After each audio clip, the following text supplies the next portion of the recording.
Fascist সরকারের পতনের পরও কমেনি দুর্নীতি। অন্তর্বর্তী সরকারের শাসন আমলে বরং এক ধাপ বেড়ে বিশ্বের দুর্নীতিগ্রস্ত দেশের তালিকায় 14 থেকে 13তম হয়েছে বাংলাদেশ। ট্রান্সপারেন্সি ইন্টারন্যাশনাল প্রতিবেদনে উঠে এসেছে এমন তথ্য। দক্ষিণ এশিয়ার দেশগুলোর মধ্যে একমাত্র আফগানিস্তানই দুর্নীতিতে বাংলাদেশের চেয়ে এগিয়ে। টিআইবি নির্বাহী পরিচালক অভিযোগ করেন, ফ্যাসিস্ট পতনের পরও দখলবাজি, চাঁদাবাজি বন্ধ করতে পারেনি অন্তর্বর্তী সরকার। মঙ্গলবার সকালে রাজধানীর ধানমন্ডিতে আন্তর্জাতিক সংস্থা ট্রান্সপারেন্সি ইন্টারন্যাশনাল বাংলাদেশ 2025 সালের দুর্নীতি ধারণা সূচক প্রকাশ করে। এতে দেখা যায়, দুর্নীতিতে গতবারের চেয়ে আরও এক ধাপ অবনতি হয়ে বাংলাদেশের অবস্থান এখন 13তম। সিপিআই 2025 অনুযায়ী চলতি বছরে বাংলাদেশের স্কোর 24, যা গত বছর ছিল 23। টিআইবি বলছে, বিগত 14 বছরের মধ্যে এ স্কোর সর্বনিম্ন। দক্ষিণ এশিয়ায় 16 পয়েন্ট নিয়ে একমাত্র আফগানিস্তানই বাংলাদেশের চেয়ে এগিয়ে।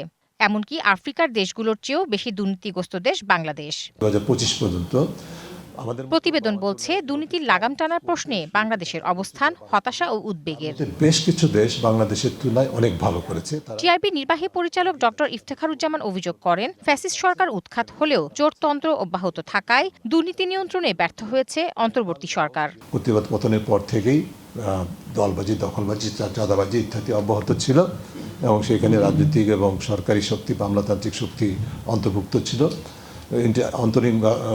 অন্তর্বর্তীকারী সরকারের যে দায়িত্ব, একদিক থেকে স্বচ্ছতা, জবাবদিহিতার চর্চা দৃষ্টান্ত স্থাপন করতে ব্যর্থতার পরিচয় দিয়েছে অনেক ক্ষেত্রেই। দুর্নীতি দমন কমিশনের সংস্কারের পথে রাজনৈতিক ও আমলাতান্ত্রিক বাধা ছিল বলেও অভিযোগ করেন তিনি।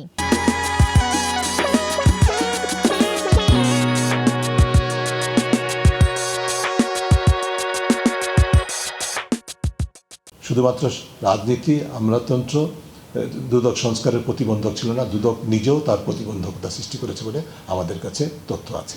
বলেন, স্বচ্ছতার চর্চা করতে ব্যর্থতার পরিচয় দিয়েছে অন্তর্বর্তী সরকার।